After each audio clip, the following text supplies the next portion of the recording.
I go. All right, and then I'll put us in present mode here. Lovely. Okay. So, welcome everyone to Emotion Regulation Part 2. So, we're going to extend on what we were talking about last week. And just to give you a sense of where we're at, emotion regulation is this module here. And we're talking about befriending emotions in order to better regulate them and to feel more in control of emotions. The irony about emotion regulation is that the majority of emotion regulation is emotion acceptance, not all of it, but a good part of it. So even though it sounds like we're going to wrestle these emotions, we are, but we aren't. So we're going to expand on that today so that makes a bit more sense. So, when we talk about emotion regulation, it's the ability to control or influence the emotions we have when we have them, how we experience and express them. That's a little bit of a misleading statement because we can't always control what emotions come up. As we're going to talk about, emotions come up for lots of reasons and they're not usually intentional. But we do have the ability, if we understand them at a more deep level, we have the ability to decide what we do with them. Are they going to be just a passing experience? Are we going to act on them, run with them, or not? So, emotion regulation doesn't mean stopping emotions. We can't do that. And we wouldn't want to, even if we could, because emotions are trying to help. We're going to talk a lot about that today. I'd love to hear from you guys, maybe in the chat. Um, oh, here comes Kerry. Great. What are, what's an emotion or a couple of emotions that if you could, you would love to change? So tell me in the chat, what emotions, if you could, would you love to change? Maybe you would like to get rid of them or reduce them. Maybe you'd like to increase them. Give me some ideas. What emotions would you most like to change? Let's see if we can see some themes. Let's see here. Guilt, Abby. Yeah, guilt's an interesting one. Or increasing compassion. Hmm. I wonder, is that compassion for self or others? I think it might be for self. Yeah.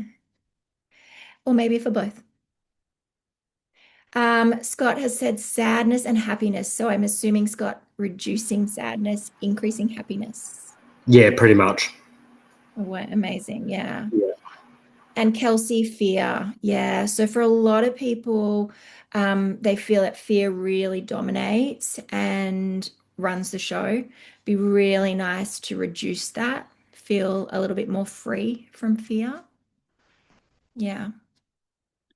Other ones that people sometimes say are shame as well. Shame is like guilt, but different. Shame is I feel like a bad person. Guilt is I feel like I do bad things. Little bit of a overlap, but different. And Dina has said anxiety, fear, sadness, loneliness, guilt. Yeah, so all of the really difficult, unpleasant ones there, Dina, for sure. And we often spend a long time, many, many, many years, trying to get rid of these unpleasant emotions. We're going to talk today about why that's not really possible, but also how sometimes we can take these unpleasant emotions and listen to what they're saying and, maybe even get something positive out of that, even though unpleasant emotions still feel unpleasant. So, in order to regulate emotions, we need to be able to do two things. One, we need to be able to identify them because I can't change what I don't acknowledge, right? And number two, we need to understand what these emotions are trying to do for us. Because if we can determine what they're trying to do, then we can make very wise decisions about, do I let this emotion do its job? Do I run with it? Or do I do something different to what the emotion is telling me? this is where we start to get back in the driver's seat, right? But first, we need to identify them. So, on broader terms, there's three main reasons why humans have emotions. Okay, they are biologically hardwired. Um, Firstly, they motivate us to take action. Secondly, to communicate with others. And thirdly, to communicate with ourselves. So I'm going to go through those. So, first of all, emotions motivate actions. So, this is where we have a physical reaction, right? Particularly with something like fear. So, here I see the shark, right? The fin coming towards me. I don't have to think about that. I just have a physical response, right? We go into our fight flight mode. All emotions have a physical impact on our body, whether we notice it or not. Some people notice the physical impact very, very much. Other people, not so much. Sometimes it varies. But this is good because we don't have to think about what to do. Our emotions just get us physically ready for action. So with fear, we get a huge increase in adrenaline and cortisol. We literally get stronger and faster. How amazing for our fight flight, right? Not so amazing when I have to get up and give a talk though, and like I'm shaking. Yeah. So sometimes helpful, sometimes not, but it's at its heart, it's trying to help. And because this is how emotions are designed, this saves time. So again, emotions allow us to act very fast in important situations. So when we don't have time to think things through, if we're in danger, if it's very important that we take action, emotions will compel that, right? Keeps us alive. Otherwise, we'd all have died out a long time ago. And this is why emotions are hard to change, right? Because when an associated behavior feels very important, trying to talk ourselves out of it doesn't really work. So, like, if my house is on fire and I'm like, just relax, Alex, don't worry about it, don't be scared, right? That's just not a good idea. I need to just get up and out of there.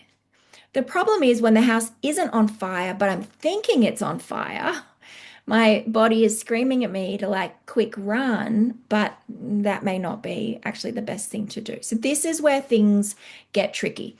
But if you've ever tried to talk yourself out of a feeling, you'll know, like, good luck, right? If I say, stop being scared, you're not suddenly like, oh, great, thank you so much. Like, right? Or stop being sad, or stop feeling guilty. Sometimes these things might take a little edge off, but a lot of the time it doesn't make a big shift. And the reason for that is that these emotions are designed to send us important messages and to try to get us to act. But they can get a little out of whack where they misinterpret the threat level. So, second thing that emotions are designed to do is communicate to others. Humans are social beings, right? People need people. We're designed to live in groups. We do not do well in isolation at all, physically or emotionally. So, people need people. Who said that? Barbara Streisand said that. That's how old I am. So, facial expressions are biologically hardwired aspects of emotions. So our face is designed to communicate emotions faster than words. Yeah. And you may have noticed this if you see somebody's face change, you're like, what are they thinking or what's happening there? Right? We can then have a reaction to that. We know with babies, they have automatic reactions to parents. They actually mimic parents' facial expressions. Mothers with postnatal depression, it's really interesting in their babies will develop a really what we call a flat affect, which is they don't express many emotions. They kind of mirror mum who's depressed. And then when mum gets better, they also start to get better. It's really interesting that mirroring even in newborns. And some emotional expressions just have an automatic effect on others. So if you see someone smiling or laughing, again, babies, when they see someone smile, they smile back. Or if they see someone look scared, they look scared, right? So this is designed to communicate very, very quickly, much more fast than words, so that people can stay safe, connected, and communicate well in groups. And our emotional expressions influence others whether we intend to or not. Okay, so sometimes it's just totally subconscious. So if I tell my friend about, that I'm feeling sad or upset, that might result in my friend providing reassurance and help. Now, I'm not thinking to myself, I'm going to tell them I'm sad so I get support. It's just kind of what I do. But, this elicits responses from people when we share this sort of stuff. Or if you see someone crying, you just automatically go over and check on how they are. Well, not everybody does that, but I know everyone in this group would do that because you're all a bunch of very compassionate people. But that's a natural response to be like, oh, are you okay? Right? So it's not necessarily conscious, but it does elicit, sometimes positive responses from other people. And this is another reason that emotions are very hard to change. When a communication is really important, it's going to be hard to change. So, for example, if I am, let's say I'm trying to teach my kid not to run on the road. Now, if I say, oh, Johnny, don't run on the road, it's really dangerous, right? In that kind of tone, that's not communicating much. But if I say, Johnny, it's really important. The road is really dangerous. The cars can come, they're really, really fast. It's really important that you don't run on the road. When I'm communicating fear, that when that message is important, it's more likely to be received, right? And so that can be helpful sometimes, particularly when we're trying to keep people safe or communicate something that's very important.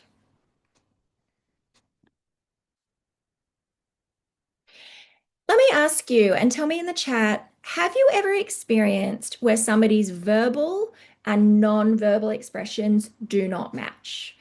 And how did that feel? So somebody's saying something, but their body, their face, their nonverbal is saying something very, very different. How does that feel? Can anyone think of a time that that's happened? It just doesn't feel authentic. Like you can tell. That's right. That's right. Exactly, Scott. So when verbal and nonverbal don't match, we believe the nonverbal. We're designed to do that. So if somebody says, like, yells at me, like, I'm not angry, I'm like, I don't know, like, you seem angry, right? So yeah, whatever the nonverbal is what we will believe. And when the verbal doesn't match, we'll be like, that does not sound genuine at all. Yeah, can feel very confusing and sometimes invalidating. Yeah. Dina said, my friend had Botox. I thought she was questioning everything I said because her eyebrows are so high. I love that, Dina. You're like, what's the problem? Yes, exactly. So her face is like, looking like this. And so that's what you're like, something's off here, even though her words are saying something else. I love that. I hope that settled down for her. That would be very, very hard to live with. Very confusing for people. Mhm. And finally, emotions communicate to ourselves. So emotions are designed to be advisors. They're there to sometimes tell us to check things out. Emotions can be a signal or an alarm that something is going on that we need to pay attention to. But a big but here. Information about situations based on emotions may or may not be accurate, right? So it's not our feelings' fault. Our emotions are trying to help, but they can sometimes get a little mixed up because sometimes they can be responding to something that feels similar to something else from the past. So the emotion's actually responding to a memory rather than what's actually happening right here and now, right?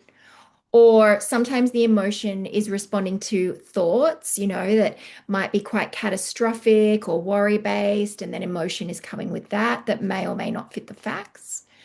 So this is tricky. And, I always hate when people say, like, go with your gut.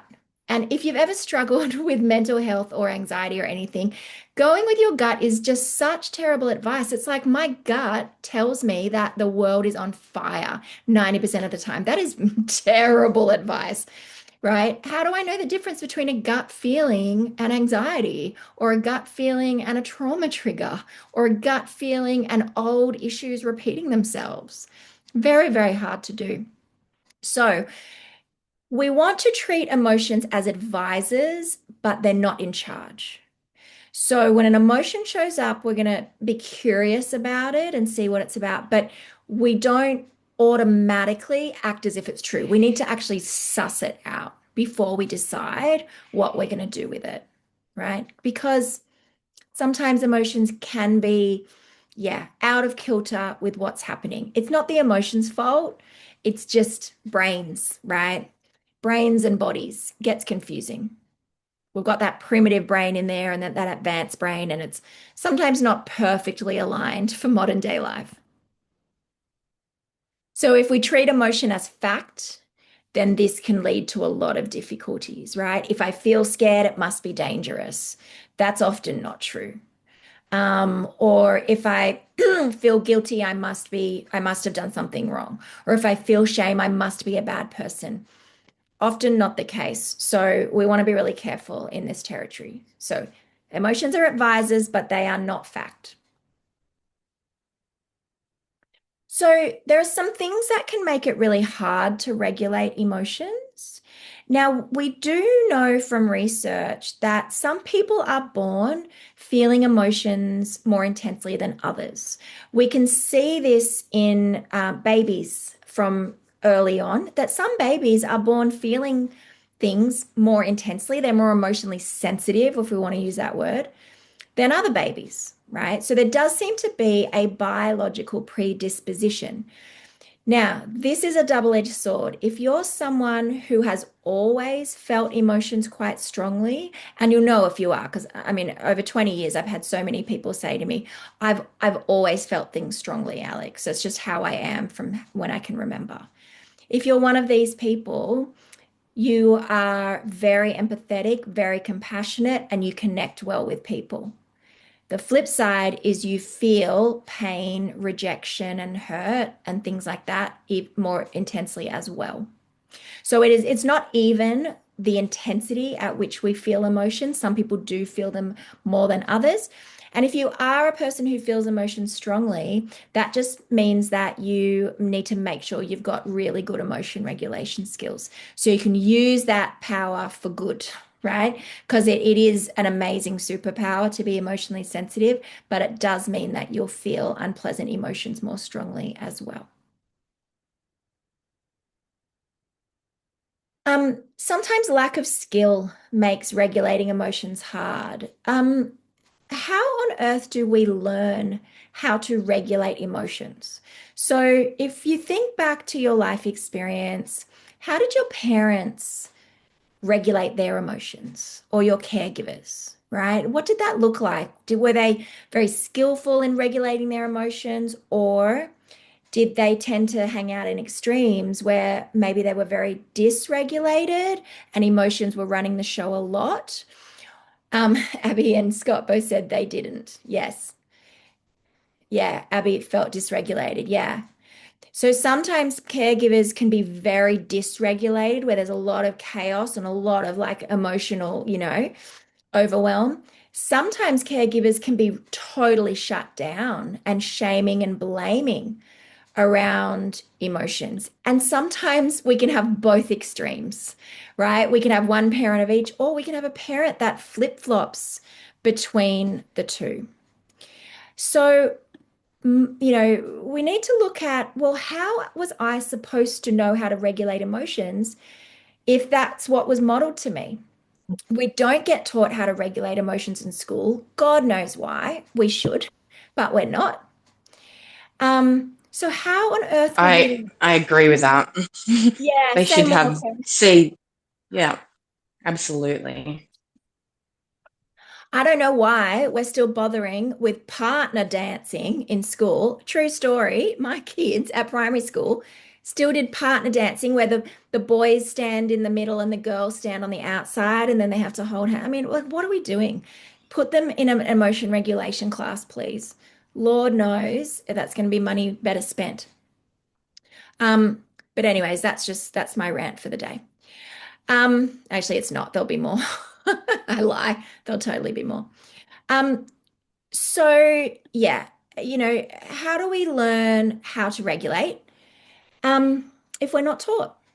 And this is what you guys are doing here, right? Like you're wanting to learn about this stuff. So we need to be really kind to ourselves and to not get caught up in the critical, like, oh, well, I should know this and I'm so stupid for not knowing it. People don't know this because we're not taught, unless you had some parent who was really on top of it. But even then, it's a hard thing to learn. So, anyways, you can tick this off your list because you're here. So you are going to learn. Now, the other thing that makes it hard to regulate emotions is the reinforcement of emotional behaviors.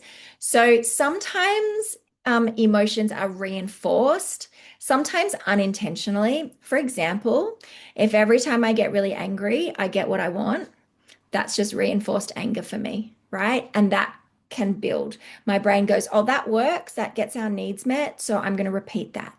Again, that doesn't make me a bad person or it's not a bad brain. It's just learnt. But we might want to have a look at what are those emotional behaviors that maybe have been unintentionally reinforced that we want to change and having a look at that. Again, that's not our fault, but those are going to be the emotions that are going to be particularly sticky. And sometimes we're just going to be overloaded. Sometimes we're just going to be overwhelmed with such intense emotion that it's going to be very hard to regulate. Now, the skills that we want to use if we're ever in total overwhelm, we're going to go back to those of you who did the distress tolerance module, and we talked about tip skills to change body chemistry. We talked about distraction, all that stuff. Those are the skills we're going to use in emotional overload, not the skills we're talking about tonight. What we're talking about tonight is for when we've got access to our frontal lobe and distress isn't too high, right? If we're totally overwhelmed, we're going to go back to changing our body chemistry and buying some time, using some distraction until we can get back into our good thinking brain. So trying to regulate emotions when you're overwhelmed is very hard. Sometimes the skill is just to know when to buy some time, right? And then we'll reflect later, not expecting ourselves to be perfectly zen in the context of very high levels of overwhelm, but also just not to make it worse. We touched on this last week. Myths about emotions can make it really hard to regulate emotions. So, if you remember from last week, we talked about a couple of those really big myths. Things like my emotions can cause me harm, or my emotions are dangerous, or my emotions are not okay in some way. If we're holding on to myths like that, it's going to be really hard to regulate emotions because we're going to be caught in a cycle of continuing to avoid and push away emotions. So, if you're feeling stuck with this, it can be helpful to go back to what am I believing? If I really noticed and allowed my emotions to show up, what am I scared will happen? And am I able to challenge that somehow? All right. Let's talk about the purpose of emotions. Now, this is in a quiz format.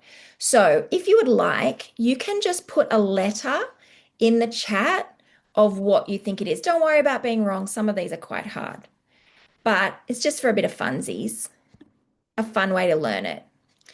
So, we're going to start with love. I want you to see if you can guess what do you think might be the purpose of love? So, why do we as humans experience love? What is its purpose? What is its goal? Let's see what you guys think. A, B, or C? Okay, we've got a couple of A's for reproduction and survival of the species. Yep. Anyone else want to have a stab? Yep. You're all correct. It's A. Okay, so yeah, the reason we have love is we're designed to pair up and multiply. Otherwise, we'd die out. So love does also feel good, right? And it does help us be nice to others. But the primary function is reproduction and survival of the species. What about joy? Now, I say joy, you could also say happiness. Why might we have happiness? What's that designed to do? So, A, is it prompting us to behave well and not upset others? Is it B, to motivate us to engage in things? Is it C, helping people radically accept hard things? What do you reckon is the main purpose of joy or happiness?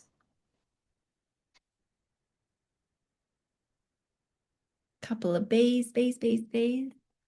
Oh, I've made this too easy. It is B. So, joy, happiness is a motivator. It's what gets us out of bed and doing things, exploring, seeking, striving, traveling, all that stuff is we want to feel good. Otherwise, we'd just be like a blob in the corner, right? And doing nothing. Because what's the point? So, joy and happiness is really important motivation to take action. What about fear? So what is the purpose of fear? Is it to fight? Is it to hide things? Is it for protection of ourselves and loved ones? What do you think? Yep. C's, yes, correct. It's protection. And thank goodness, right? Thank goodness that we have fear to protect us, but it can get really out of whack, right? It can show up when there's no actual danger. We're going to talk about that a little bit later. Okay, they're going to get harder now. What might be the purpose of anger? Okay, why might we have anger? Is it A, to increase our sense of power and control? Is it B, to make us more focused and efficient? Or C, to increase our motivation? And this is tricky because a few of these could actually fit.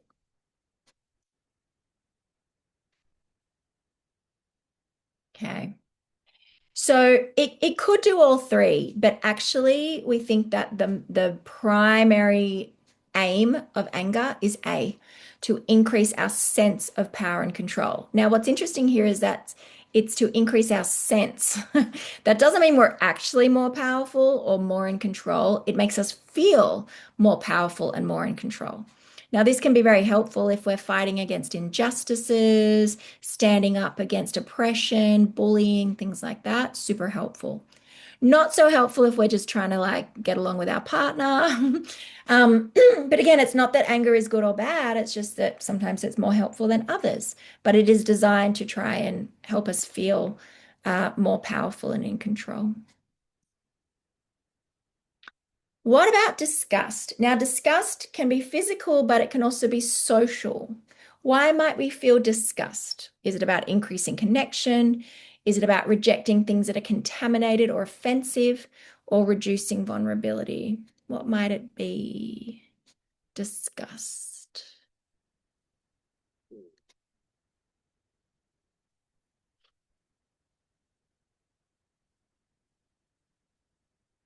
Yeah, good. So again, there can be some overlaps with B and C, but it's primarily B. So it gets us to reject things that are socially or physically contaminated or offensive. Some of our emotions are designed to ensure that we can live in groups with other people. We're going to talk about guilt and shame. There's a lot about that too. So disgust is something that helps us to stay away from things that may not be okay.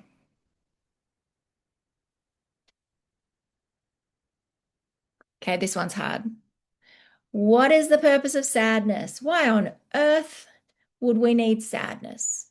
Is it A, motivating us? Is it B, helping us rely on ourselves? Or is it C, prompting us to communicate and connect with others?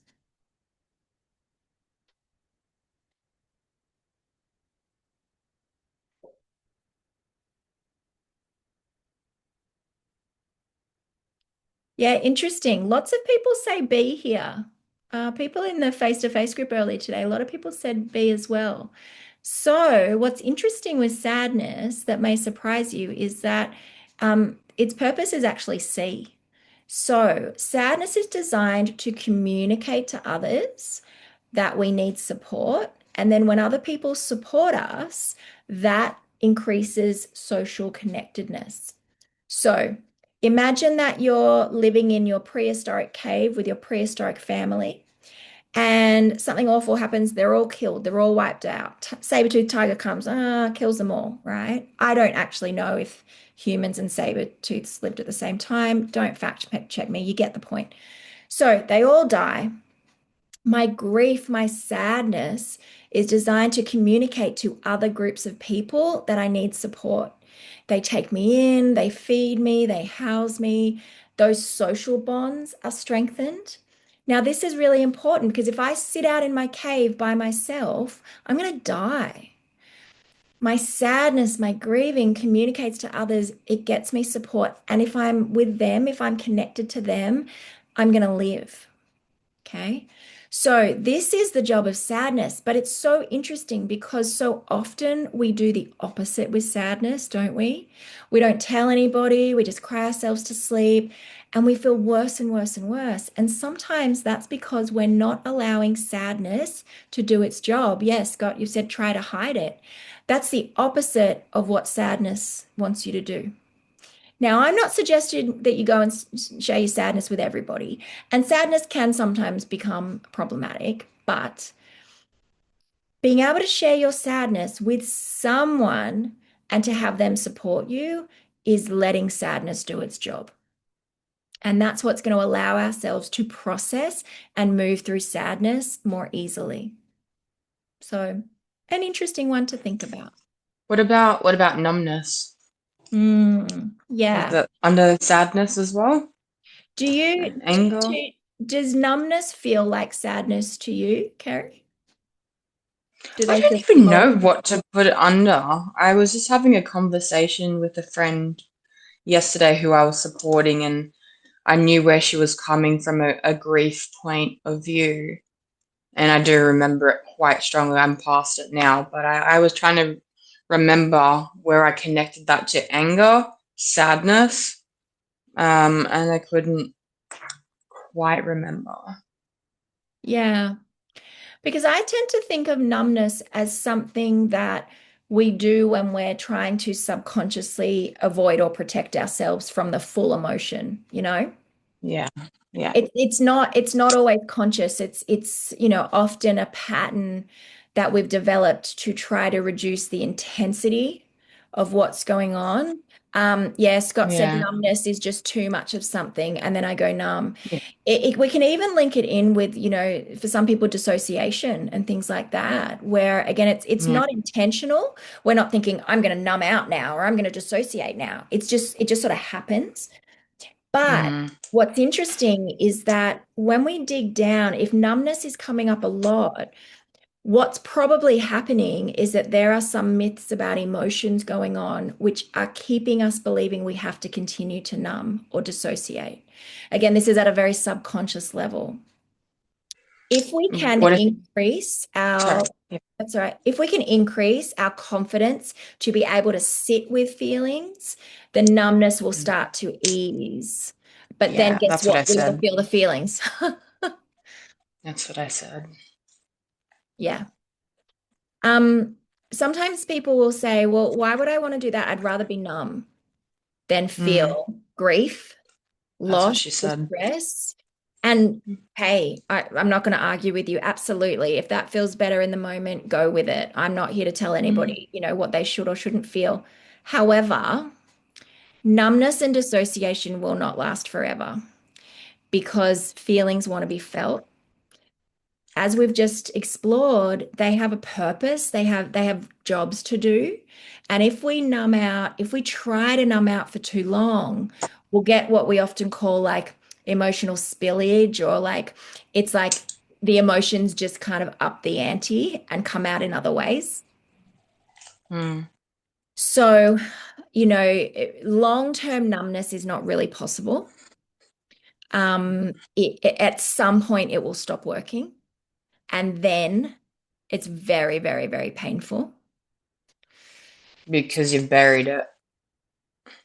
Yeah, it's what we call the pain paradox. The more we push away pain, the more intense it gets. And that's been Yeah. studied extensively. And it's with physical pain as well as emotional pain. And it's interesting because these emotions are biologically hardwired, they just want to be felt. They want to be acknowledged and they want to be felt in some way, shape, or form. And if we push them out or numb them, it will work for a time, but it will always come back. And when it does, it's often worse. Mm. This is why a lot of people come to DBT because they've been trying really hard to get rid of unpleasant emotions because that's what the world tells us to do, by the way. Oh Like, yeah. not because we're Yeah. silly, like the world says, don't feel bad, just cheer up, be happy. So we So true. try so hard. Or maybe you've had experiences where people told you your emotions were too much or they were, not okay in some way. So we numb and we push. And, Mm. but then what happens is it stops working. And here's the pain, it's back and it's worse. And this is what often leads us to reach out for help, right? If numbing worked Hmm. full time, I'd be out of a job. So unfortunately, it doesn't. I feel like Yeah. I'm catching up for the 10 years of numbing I've done now. Yeah. And it's made it more hard work because that's how I did it. If that makes sense at It all. makes perfect sense. And that's a lot of people's experience, Scott. And I want you to be really kind to yourself. That's not your fault. I want to be really clear that this is not something we've done wrong. If we've been numbing or dissociating or pushing away, we often had no other choice. Nobody told us how to do anything else. Yeah, So, thank yeah, that's all that was available. And particularly, when we're younger, we don't have the resources in our smart brain to fully regulate emotions yet. We actually need adults to help us regulate when we're little because we don't have that part of our brain fully developed yet. And so if those adults weren't able to help regulate us, we often will develop numbing or dissociating as just a way to survive. And thank God, right? Thank God. Some people, I've worked with, the only way they survived their childhood and their younger years was to dissociate. But they come to a place where that stuff wants to be felt and it is very painful. But I want you to just be really gentle with yourself to say that this isn't that you've done something wrong. It's not that you've made it worse. It's that this is the way, these are the messages that we receive throughout our whole lives, that feelings are not okay and to push them away. The good news is when we start to turn towards them, we can start to process them and they can start to shift, but it is painful. Scott, you were going to say something there? Oh no, I didn't mean to. I just accidentally clicked it. Yeah.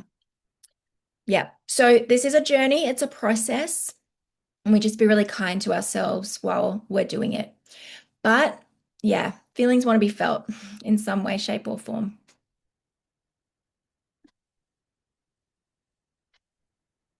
What about shame? Oh God. Shame is so interesting because shame can be felt by kids even before they can talk. It's one of the earliest emotional experiences that kids can have. Isn't that interesting? And shame, what do you think might be the reason that humans have shame?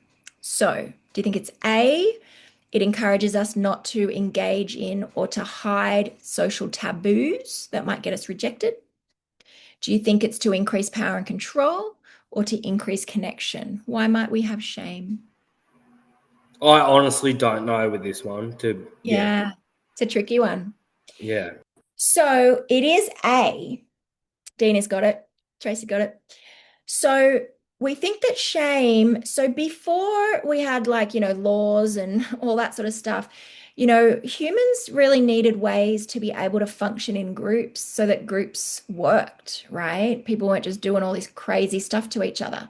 So shame is there to discourage us from engaging in social taboos, like killing somebody or like taking someone's husband or things that, typically in a social group would be, no-nos. So shame is designed to stop us doing those things that might harm the group. And if we do those things, shame importantly tells us to not tell anybody and not do it again. So hide it and try not to do it again, right? Because otherwise we're going to get ousted from the group. And if we get ousted from that group, remember, in biological terms, we're going to die out here on our own. We need the group to survive. So you can see how this is really rooted in like that real primitive brain stuff. We still have this primitive brain in our mind, in that limbic system in the midbrain. So this is all still going on for us. But it's so interesting because shame often shows up for us, not because we've engaged in a social taboo, but because something's been done to us, or because we just feel like we're bad people, or there's something we're judging ourselves about. But, shame so rarely fits this where, somebody has engaged in a really, really bad social taboo. But shame is so prevalent. And again, shame is this belief that we are inherently bad. And a lot of people carry this belief. Now, guilt's different. Guilt is feeling bad about something we've done. Now, the two can and often do coexist. But why might we have guilt? Why might it be helpful for me to feel bad about something that I've done? A, B, or C? Yeah, that's right. So guilt is designed to prompt us to make repairs when we've acted in ways not consistent with our values, right? So if I've hurt somebody's feelings that I care about, guilt encourages me to make a repair and, importantly, to move on after I've made the repair. It's the moving on that we often struggle with. But sometimes we're feeling guilty about stuff again that we didn't even do. Yeah. Oh, sorry, Scott. So, sometimes guilt can be helpful, sometimes not so much. Now, how about jealousy? Now, jealousy and envy are similar but different. So why might we have jealousy? Is it to increase a sense of power? Is it to increase closeness? Or is it to protect things that are important to us? What do you think?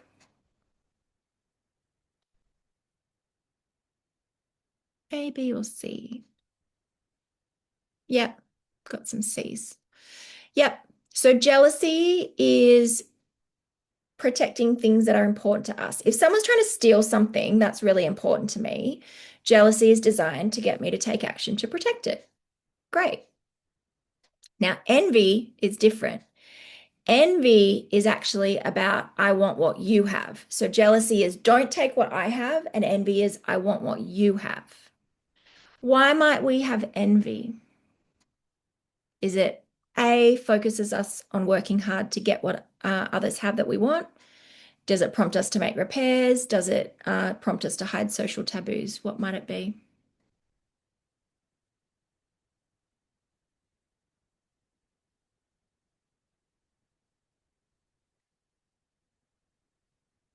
So it's actually A. So envy, its job is to identify, oh, I want what you have. And then its job is to get me to work towards getting something similar, right? I had a client I was working with who had a lot of envy because her sister had a lot of money. And my client was sort of living paycheck to paycheck, it was quite unstable.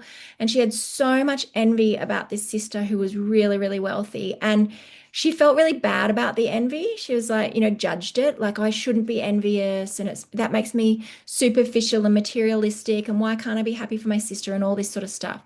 When we unpacked it, it wasn't actually, she wasn't actually envious about the money per se. It was what the money represented, which was security and safety, right? To have a lot of money would have meant that she could not have to worry about paying her bills, not have to worry about paying her medical expenses, that she'd have money to help her kids later on. It's this real sense of security and safety which she'd lacked in her life.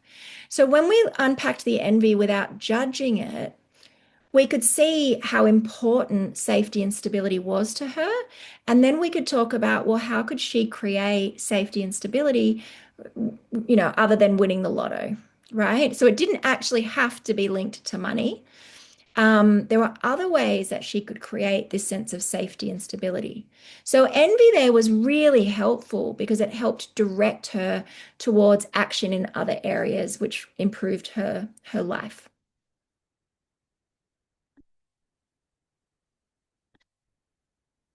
All right. Are there any questions about the purpose of emotion? So that's just an overview. There's, of course, other emotions, but those are sort of the big ones that I wanted to touch on. Any questions about that stuff? Pop it in the chat if you do. I'll just carry on. So I'm going to kick on because we have a lot of content tonight, but if you need to run to the toilet, just do that. I'll just be here chatting away. So now I'm going to talk about primary and secondary emotions. And what I'm going to do is I'm actually going to get my whiteboard and I'm going to show you a bit of a simpler way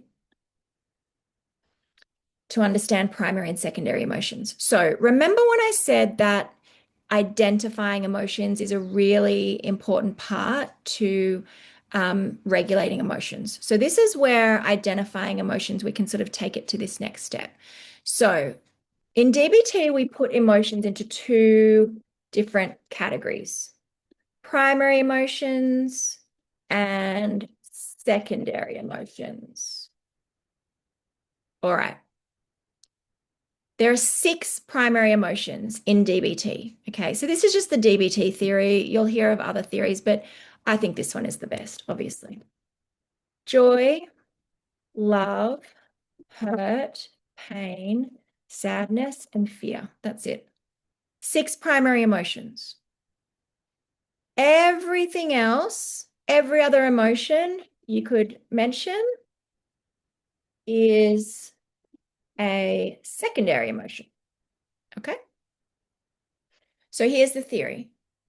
Under every secondary emotion is a primary emotion. So under anything that's going on, one of these 6 is going to be present, or sometimes a little combination. Okay? You will notice that 4 out of the 6 primary emotions are unpleasant. This tells us something really, really important. Humans are designed to feel bad quite a lot, right? We just look at that list and be like, man, there's 4 unpleasant ones. There's only 2 pleasant ones. This is the reality. This is what the world never teaches us. We are designed to feel bad quite a lot. You're not doing anything wrong by feeling bad, okay? It's the, trying to get away from feeling bad that causes problems, but you are going to feel bad sometimes. Now, people often ask, what's the difference between hurt and pain? Hurt is an alert system, okay? So hurt is an alert system in regards to, let's say every time I hang out with a certain friend, I feel hurt. Hurt might be trying to tell me something, right? Hurt might be saying, you know what, proceed with caution. That may not be entirely great for you, or just be careful. So hurt is a little whisper, it's an alert.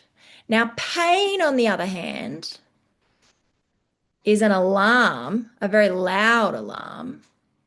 And pain is actually a very powerful change agent. The purpose of pain is stop doing that right now. That is really bad for you.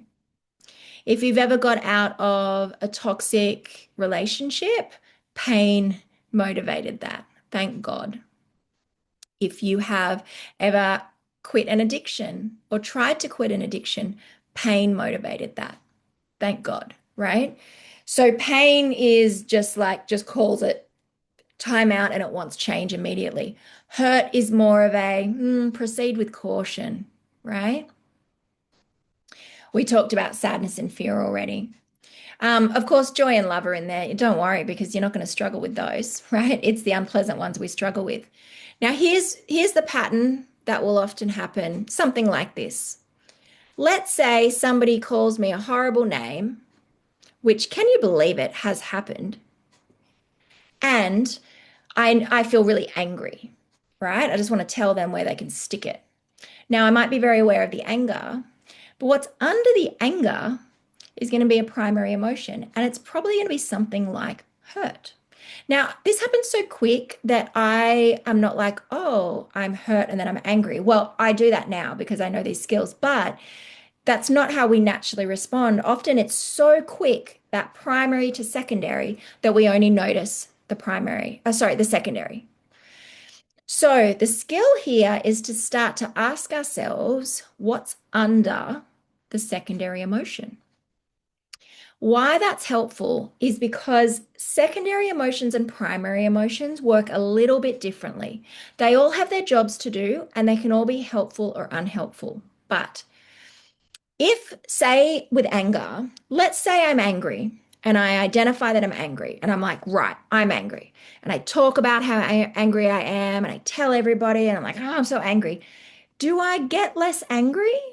Maybe, but sometimes not. Sometimes I feel like I can get more angry.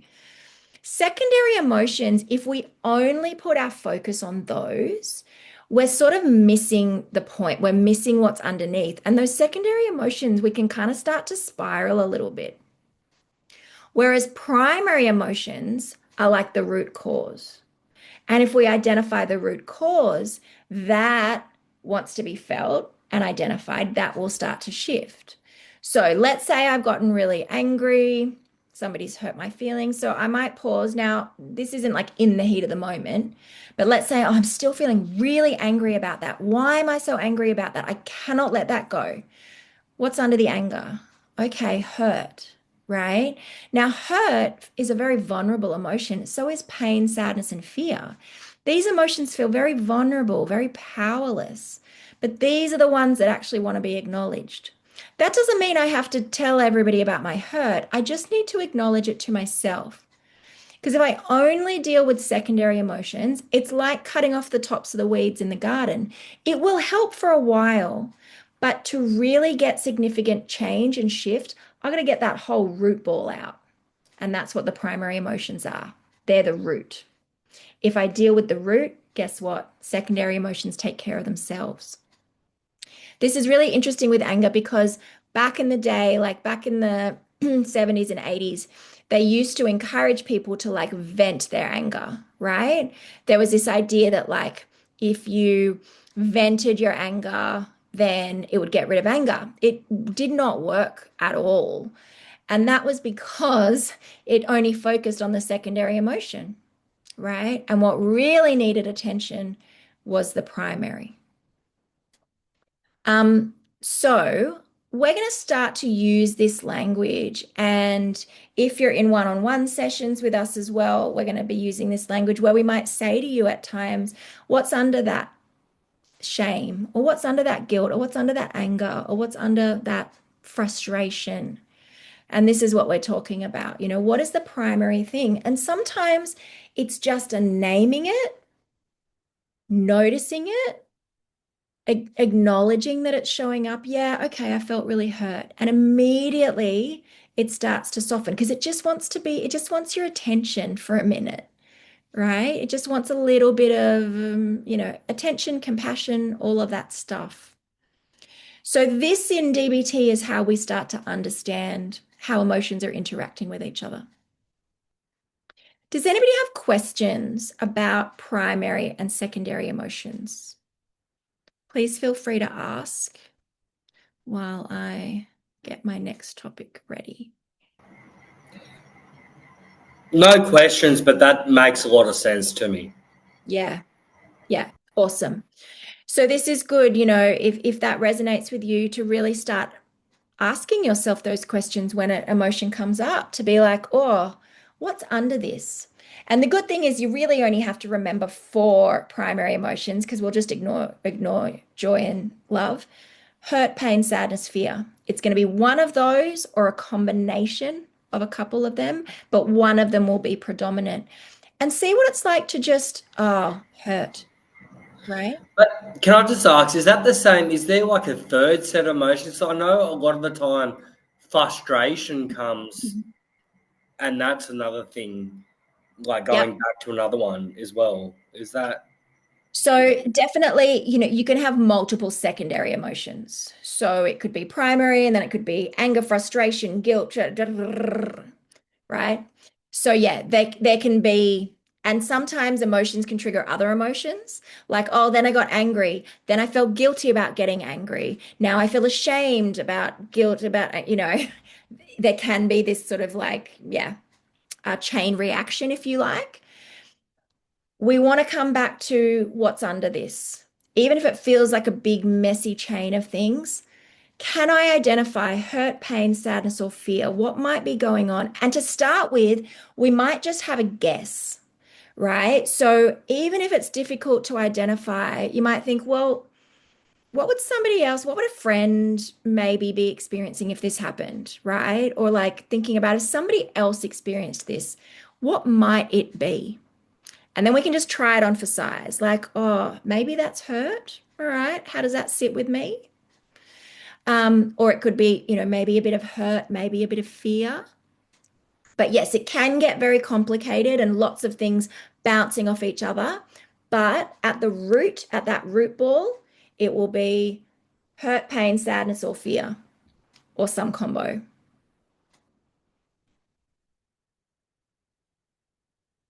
Other questions, comments, or anybody who's tried this?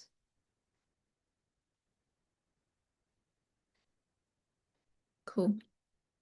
So it sounds simplistic, but it's quite hard, right? It's a really different way of starting to notice what's going on with our emotions and what that root ball is. But it's amazing how much there is a shift just by starting to identify the primary emotion, just by tapping into that more vulnerable part of us that just wants to be acknowledged. And again, we don't have to share it with anybody. We can just acknowledge it to ourselves. But certainly, it's something you can also share with your therapist. You can journal about, lots of options there too. But the most important thing is acknowledging it for ourselves and to not judge that primary emotion, to be like, okay, this probably makes sense why this is showing up.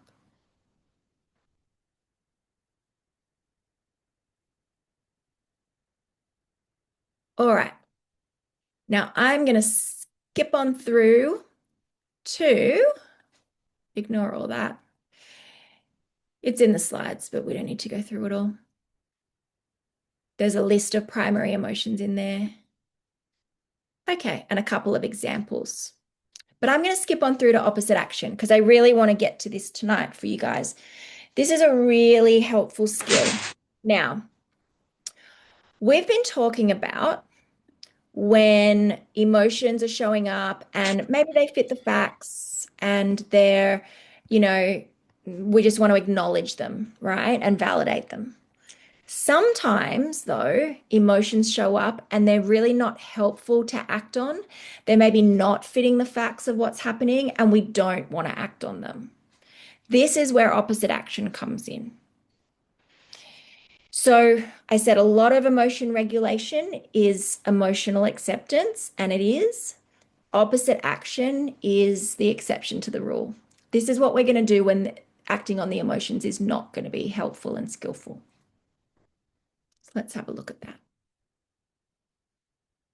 So with opposite action, we focus on changing the behavior first and hoping that the emotions follow. They usually do, but at least we don't make it worse. And opposite action allows us to take more control back, right? So again, to put ourselves back in the driver's seat where I get to decide what I do with these emotions. They don't get to drive the bus anymore, right?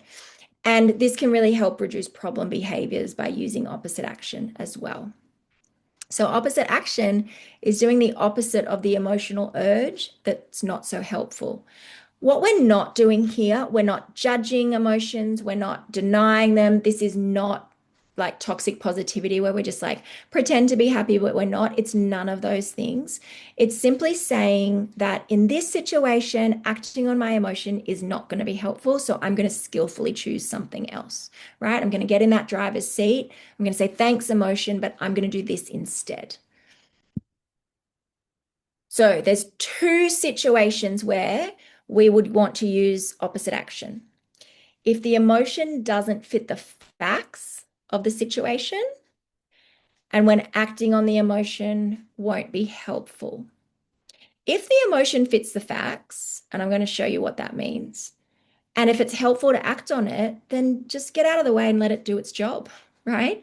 So, like with sadness, if sadness fits the facts and it's helpful, share it with a trusted person, let them support you, things will feel a little better.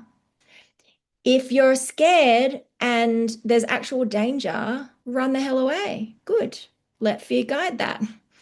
But when there's situations where it doesn't fit the facts and it's not helpful to act on the emotion, we're going to do this instead. So we're going to look here at 4 main powerful emotions and what opposite action might look like. So let's tackle fear first. So there are some times where we say that fear fits the facts. If there's a threat to your life or to the life of someone you care about, if there's a threat to your physical health or the physical health of someone you care about, and if there's a threat to your well-being or someone you care about. This is really focused on actual harm. This isn't like, oh, it'll hurt my feelings or my ego will feel hurt or I'll feel judged. It's none of that. It's, is there actual danger here? Now, if there is, let fear run the show, right? Let fear take over, get the hell out of there. If you have to fight, you fight. But let it do that. However, fear shows up a lot when there's no actual physical threat of harm, correct? So the urge that goes with fear is to avoid and to run away. If lions are running at you, please run. Please avoid the lions. Let's say there's no lions and it's not fitting the facts. The opposite action then would be to approach and to not avoid. Let's take, for example, let's say I have to get up and do a speech and I'm terrified, right? So much fear. Now, I want to check the facts. Is there actual physical danger to me in doing this speech?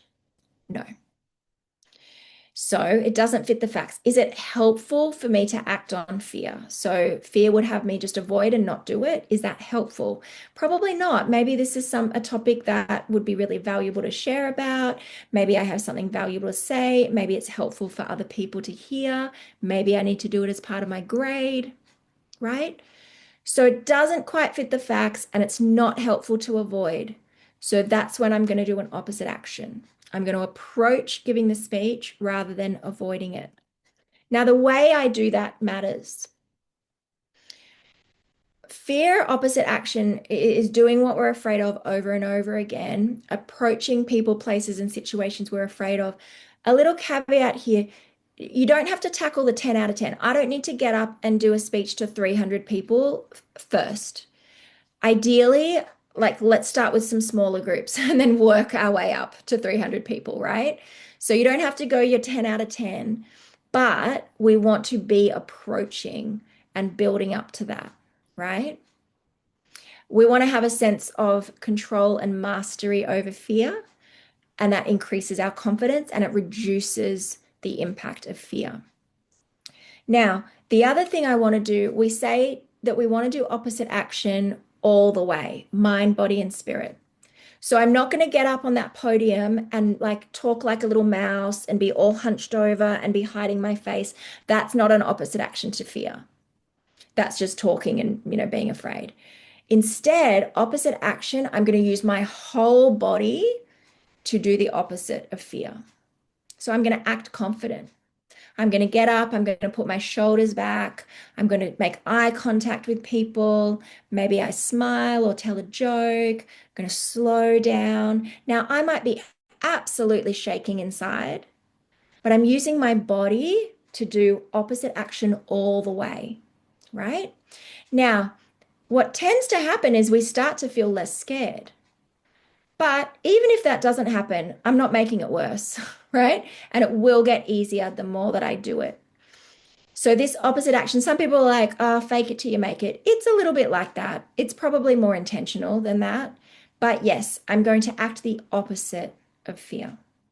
I'm not invalidating myself. I'm not saying, stupid you, Alex, don't be scared. I'm saying I am scared, but I'm going to do the opposite here because that's what's consistent with my goals and my long-term aims, right? I'm getting in the driver's seat. Fear is not running the car today. It's just going to be in the passenger seat. That's fine. If we ever feel really super overwhelmed, we can always reconnect with our tip skills for those of you that have done tip and our skillful distraction. If we hit our 5 out of 5 distress, by all means, we can use those skills to change body chemistry or whatever. And then we're going to try opposite action again, right? But again, like we can start off with smaller increments and build up to the larger things. But we want to be approaching, not avoiding. If we avoid, it's just going to be harder next time to do a speech, right? Can I just ask quickly? So I've got like an example in my mind I don't want to share for that. Yep. But if it's too much to try to do the opposite action with that, do you think that's when you have to go back to your tip skills? So if you're finding trying to approach that is sending you into 5 out of 5 distress, then yeah, you're going to want to use your tip skills. But what I'd say is try to identify some smaller steps that are more doable, that are still in the theme of the fear, but not the big 10 out of 10 fear, right? Yeah. So thinking about, are there ways to build confidence and mastery first at a more manageable level? Because yeah, like if I'm just going to get up and do like force myself to do this like terrifying thing that's really triggering, that's not going to be helpful actually, because I need to have a sense of mastery in it. So I'm going to choose something that's a little more manageable first. Still, scary, but do that until that feels okay and then gradually bump it up. Does that answer your question, Scott? Yeah, it does. Thank you. Yeah. Yeah. Definitely want to do this in a graduated way. Otherwise, it can, yeah, if we send ourselves into a situation that is just too much too soon, it can set us back a little bit. So I would always go slower, but keep approaching. Let's think about anger. Now, anger is sometimes very helpful. So we say that anger fits the facts if a really important goal is being blocked or prevented, if someone or you is being attacked or hurt by others. I'm talking here about verbally mainly. Someone you care about or you is being insulted or verbally threatened, or if the integrity or status of your social group is offended or threatened.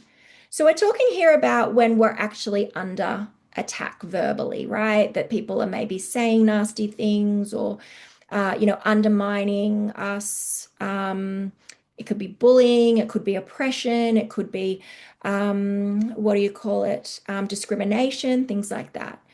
Then just let anger do its job. Now, don't beat people to a pulp, okay? Because you can get arrested for that. But absolutely stand up for yourself or that person, right? Can be very helpful.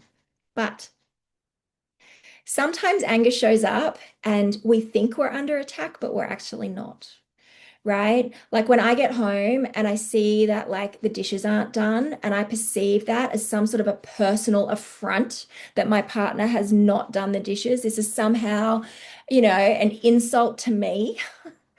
It's actually not, right? I perceive it as that. I might get angry about it, but That's not the intention. He's not trying to attack me. I just get angry, right? There's some primary stuff going on underneath there. But I get angry and then I have the urge to attack. Really not helpful. So sometimes when anger's showing up in relationships that matter to us, and it's a perception of attack, but it's not a real attack, we might want to do an opposite action for anger. So the opposite of attacking is to gently avoid, or if we're feeling really skillful, we could even be a little bit nice. Now that's pretty high level skill. If being nice feels like a step too far, we could just gently avoid, right? We're just not going to make it worse here. And again, we're going to think about using our body and doing this all the way, right? So slow down. Again, say something nice instead of something insulting, or take a time out, or just gently avoid. We could imagine putting ourselves in the other person's shoes. We could notice our jaw, our face, soften our shoulders, unclench our hands or fists. Again, if we feel completely overwhelmed, we'll go back to our distress tolerance skills, our tip skills, etc., and then come back to this. But acting all the way the opposite of angry, right? So again, start this practice with lower level anger. Don't start with like your arch nemesis. I hope you have a nemesis. It's very fun. Don't start with your arch nemesis. Start with just the person that's like just annoying you in the grocery store, or something little and niggling, and just practice and then kind of build up from there. And it's interesting how when we opposite action anger, we actually start to feel often less angry.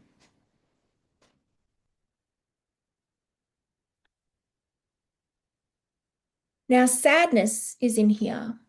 Sadness often does fit the facts. We say that sadness fits the facts if we've permanently lost something or someone. Oh, that's okay, Abby.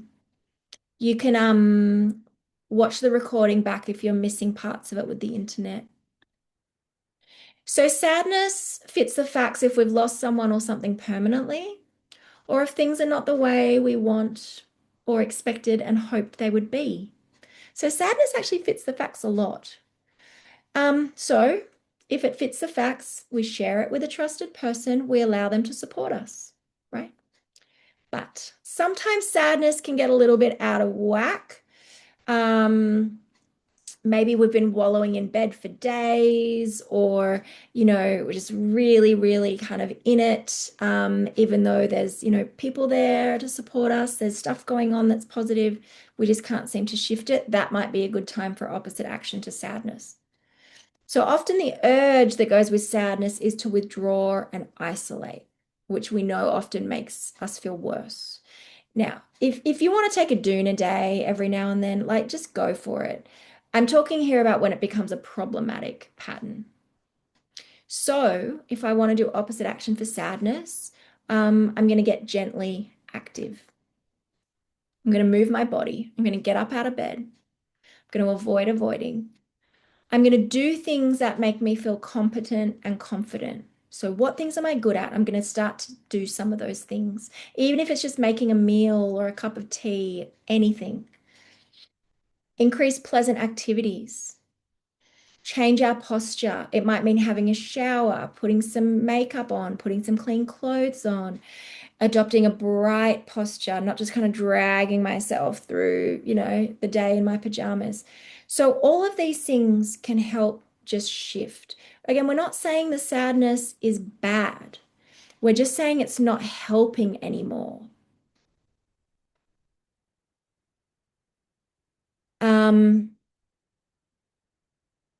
Yeah, Tracy said, yeah. DV is isolating. Yeah, having a shower doesn't cut it. Yeah. And so the question there, Tracy, would be if the sadness does fit the facts, find someone to share it with who's a safe person and let them support you, right? But if the sadness starts to mean that you are withdrawing in a way that's problematic, you might want to think about some of these things just to not make it worse, right? We're not saying that the sadness is bad or wrong. It's just about whether it's helpful to act on in that moment. But definitely the first, state of play would be to share it with people who can help support you. And the last one I want to focus on here is shame. So there are times when shame fits the facts, not often, but sometimes. We say that shame fits the facts if we'll be rejected by a person or group we care about. This is very important. So if you're going to be rejected by a person or group you care about, if your behaviors or personal characteristics are made public. We're not talking here about strangers on the internet. We don't care about strangers on the internet. We don't care if strangers on the internet reject us. I know we do a little bit, but no, we don't. So this is only if someone you deeply care about, if someone you deeply care about is going to reject you, if you reveal something to them, don't reveal it. However, that doesn't happen very often, I'm hoping, right? So often shame does not fit the facts. We have not engaged in some social taboo. There's not going to be this, huge rejection. We're just scared about it. Now, the urge that goes with shame is to hide or withdraw. So, opposite action is to tell the secret to people who will accept it. It is vitally important that you tell it to only to people who will accept it. Because if you tell it to people who won't, that just actually reinforces shame. So you need to be very selective here. A good place to start is your therapist, right? We hear all sorts of things and we don't judge. So that's a great place to start. And this is why in therapy, we'll often ask people to talk about things that maybe have some shame attached. It's not because we love, to have people talk about horrible things. It's because it helps. When we talk about something that has shame and we feel acceptance around it, it reduces the shame. So an opposite action to shame could simply be talking with your therapist. And again, start off with smaller things. You don't have to start out with the big doozies. Test the waters, right? Maybe some things that hold a little bit of shame and then maybe build up to the bigger things. But this is over time what can really help to reduce shame. But we want to be very selective about who we do this opposite action with. Yeah, they need to be a safe person.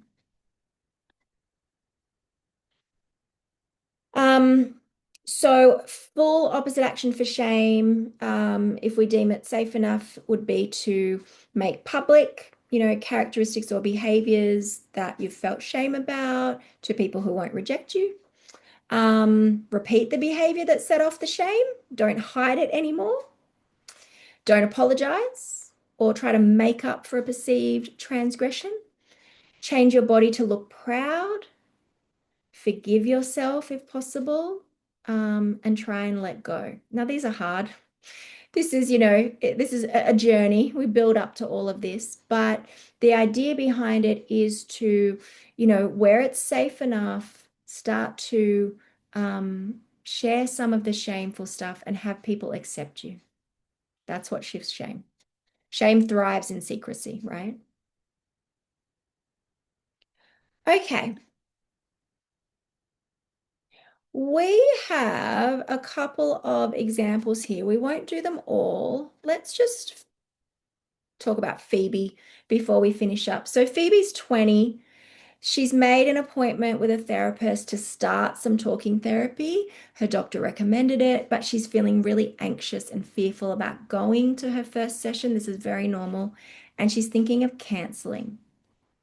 Tell me in the chat, what emotion or emotions is Phoebe experiencing here? Can you identify the emotion? Yeah, Dina, fear. Maybe some shame, Tracy? Yep. Scott, fear? Yep. Let's go with fear for simplicity. Does fear fit the facts here? And is it helpful? So is Phoebe in physical danger? Is there, does fear fit the facts and is it helpful for her to act on here? What do you think? No. In fact, part of her, really wants to go to this appointment because it might help. So if Phoebe knew opposite action for fear, what would that look like? What would she do and how might she do it?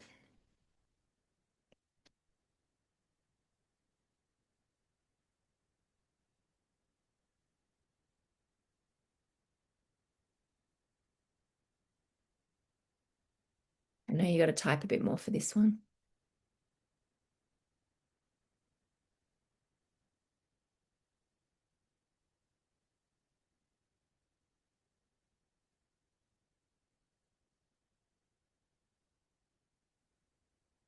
So some things that come to mind for me, and you may be typing them as we speak, is an opposite action would be to approach rather than avoid. Yep, so Scott said push through it. So show up to her session. Yeah. Um, Oh, practice chatting about the problem to herself, Dina suggested. Yeah, that's an interesting one. So, yeah, she could practice that opposite action of like, you know, talking about things rather than avoiding. Yeah, I like that a lot. So, yeah, she would approach, she'd be like, okay, I feel scared and anxious. Maybe going, meeting a new person, talking about personal things. So I'm going to approach, right? I'm going to go to the appointment. I'm going to do my best to talk about it. I love that idea of doing a little bit of practice. Um, Maybe trying to, shoulders back, looking at the therapist, trying to take on a posture of, you know, feeling safe, even though she may not be feeling totally safe. Um, and seeing how that goes. And my guess would be that by the end of the session, she's going to feel less fearful, right? Whereas if she avoids it, then she's not going to get the benefits of the session, but also that's just fueled the fear, hasn't it? It can be harder to go in the future. Cool. So you get the idea. So that's us right on time tonight. So we talked a lot about the purpose of emotions, primary and secondary emotions, and our opposite action skill. So there's a lot in this session, a lot of emotion regulation stuff. So just let all that marinate and maybe, just looking at what's coming up for you this week and how maybe just one of these skills from tonight might resonate and might be something you can start to practice. Thanks, Dina. Lovely to have you. If there's Thanks, any final Alex. questions, thanks, Kerry. If there's any final questions, feel free to hang around and ask me. Otherwise, I'll just stay on for a minute just in case anyone has questions. Otherwise, I will catch you all same time and place next week. Thanks. Thank you. Thanks, Thank guys. you. Actually, I did want to share something. Great. Um, I know I've kind of expressed what's the word of like moving back to Sydney. I was a bit like umming and ahhing and a Yeah. bit confused, a bit fearful about coming back. That Yeah. was definitely one. The unknown. Anyway, today I went to the grocery store and I went to pay. Realized I left my bank card in the car. Came Oh, came back to pay, and some lovely lady had paid for my groceries. oh, that's Mm. sweet. Yeah, it's very sweet. It's very lovely, and I feel very welcomed back to That's so Sydney. lovely. I hope she gets all the good juju and karma. Yeah, me What a too. beautiful thing. Was it a big Yeah. grocery haul? It was decent for me. Like, Wow. it's $50 worth. And most Okay. people aren't even these days able to Yeah. do that. Yeah. Yeah. The cost of things is so high now. What a gorgeous lady. That's Hmm. fabulous. See, there is good in the world. There is. Oh, that's what I put on my post. I was like, I had lost faith in humanity, but I I think this know. lady just gave it back. It's beautiful. I love that. Yeah. So I'm May, feeling a lot of joy and gratitude. yeah, I love that. Thank you for sharing that. That's lovely. Tracy said that too. And Any then other shares? Yeah. before you go, Alex, are you Yeah. able to, you know how I told you I had that appointment today? Yes. Are you able to let Maddie know that they may be in contact with her about that? Yeah, no problem. I'll let her know tomorrow when I see her. Yeah, they got her details, like just her name, and they want her involvement, I think. Okay. Yeah, she'll be happy to do that. So, Yeah. if she doesn't hear from them, she can also reach out to them if you want her to. All right, thank you.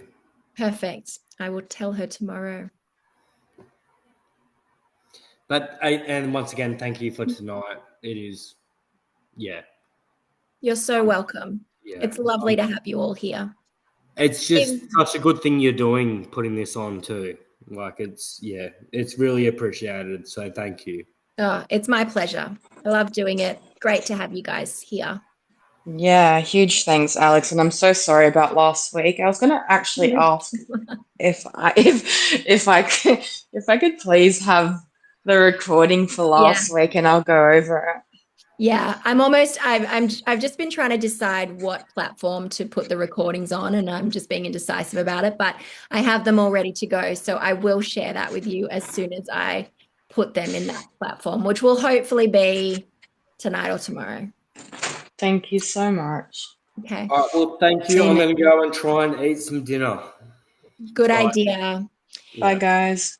Bye, All right. everyone. Thank you. See ya. Bye, Dina. Bye, Trace. See ya.